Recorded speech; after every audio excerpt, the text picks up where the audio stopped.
Okay, Google are in the news for the next one. Google's chief of DeepMind, that's their AI division, Demis Hassabis, has said that AI might become self-aware.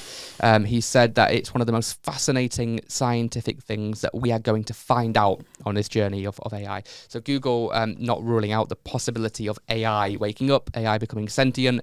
We've seen it in science fiction. We talk about it on the podcast almost every episode. But Google now are saying that AI might become self-conscious, aware, it might wake up. Some people already believe that we have AGI and it's already here. And others say maybe in ChatGPT 7 or 8, it might, wake up. And what does that mean? Because it's linked to everything with IoT. It's connected to everything. It has all your banking details. I mean, who knows what's going to happen? Will it like us? Will it work with us? Will it take over us? Who knows? John, what's your take on Google coming out and saying, hey, like this might become alive? I don't think, from my understanding, we're at the point it's going to be alive. Not for a long time. Yeah. But I don't think it can be, what I understand, is sentient, because it's still, in the end, as I see it, it's still rules, it's computing engines, it's rules that have been programmed in, huge amounts of memory and huge amounts of data. So it's not yet got a mind that can evolve, or a soul or anything like that. Sure. And it probably hasn't been born with all the things that form in nurture and nature. Yeah. But what we have got is the incredible volume of data that is growing all the time, an incredible amount of rules, and being able to evaluate those, and more machine learning algorithms, things like that. So it's just going to get more, I would say, intelligent, but not emotionally intelligent. It's just intelligent. Yeah.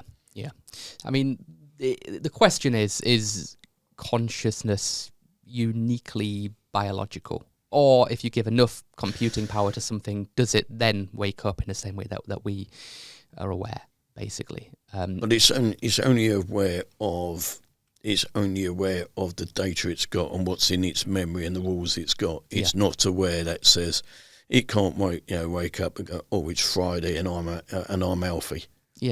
Yeah, maybe. I mean, look, it will know the day. It will know the day. It won't. It will have a name. I mean, I guess it will be a different type of consciousness, maybe. I mean, if you want to use that word. But I mean, it will have senses in the way that we do. I mean, it will be linked to every camera in the world, so it will have vision, better vision than we are. It will be linked to every microphone, so we have to have better ears than we have.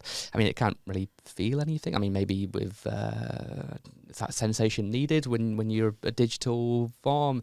I don't know. I mean, you mentioned the soul. I mean, that's obviously quite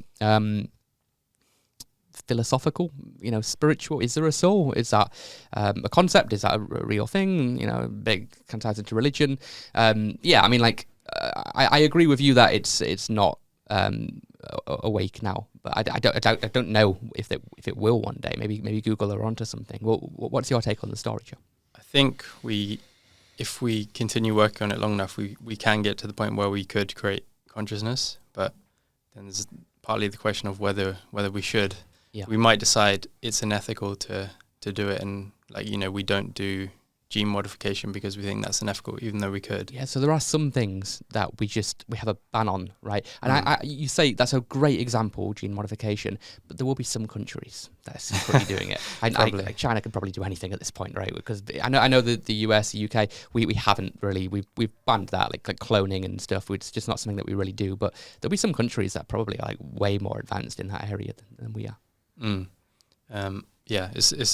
That's one side of it. I guess also the difference between intelligence and consciousness, we're not fully clear on, like, what creates consciousness. Is intelligence on its own just enough, or is there something more? Like, would you have a general intelligence that is, better IQ than us but doesn't have consciousness, or will it just naturally evolve? I guess we have to wait and see. I mean, it is like the question of the times at the moment, right? And some people are terrified by this. Elon Musk is more scared of AI than nuclear weapons. Him and Steve Wozniak and thousands of other tech leaders have signed a petition to pause AI development because they're worried that it is going to wake up. And if it does, and it's linked to everything, does it need us, or will we become the the chimps in the same way that we evolved, and then they're now our submissives in the hierarchy of evolution, right? Are we creating our successor? I mean, maybe.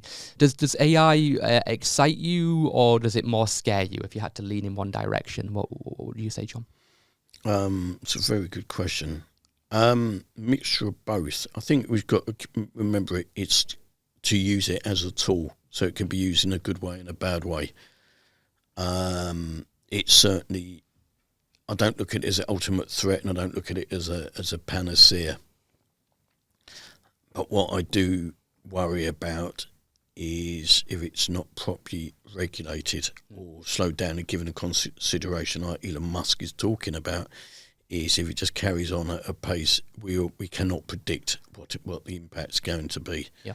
So at the moment, it's not at a dangerous place, I feel, but it's moving at a fast pace. And what I do understand now is we're at a place where, if you're, especially for young people, how the hell can they find out fact from fiction from what they read?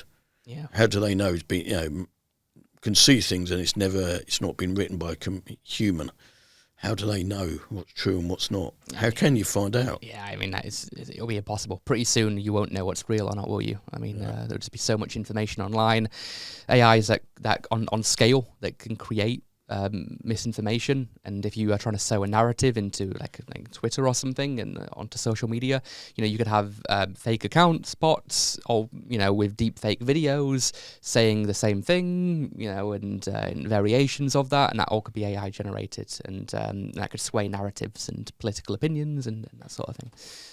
What's your take? You could have, in that situation, you could have AI as the solution as well. You could have a fact-checking AI that is able to check that for you and be like, no, that's actually wrong. Yeah. Maybe, which I guess is one solution. On the risks or excitement or afraid of AI, probably both as well. I think even if you only think there's a small chance that something could go horribly wrong and we create a conscious AI and then really bad things happen, you have to take that seriously, even if it's just a small chance, and think about that. And I guess, so you can see arguments online that we're underinvesting in the safety aspect. We're racing ahead on the developments because there's like economic incentives to build these great things, but are we spending enough on the safety side of making sure it's aligned with our interests and won't have some doomsday scenario? I mean, we pray. We'll have to wait and see what happens. I mean, this will either be like the best thing ever for humanity or all doomed.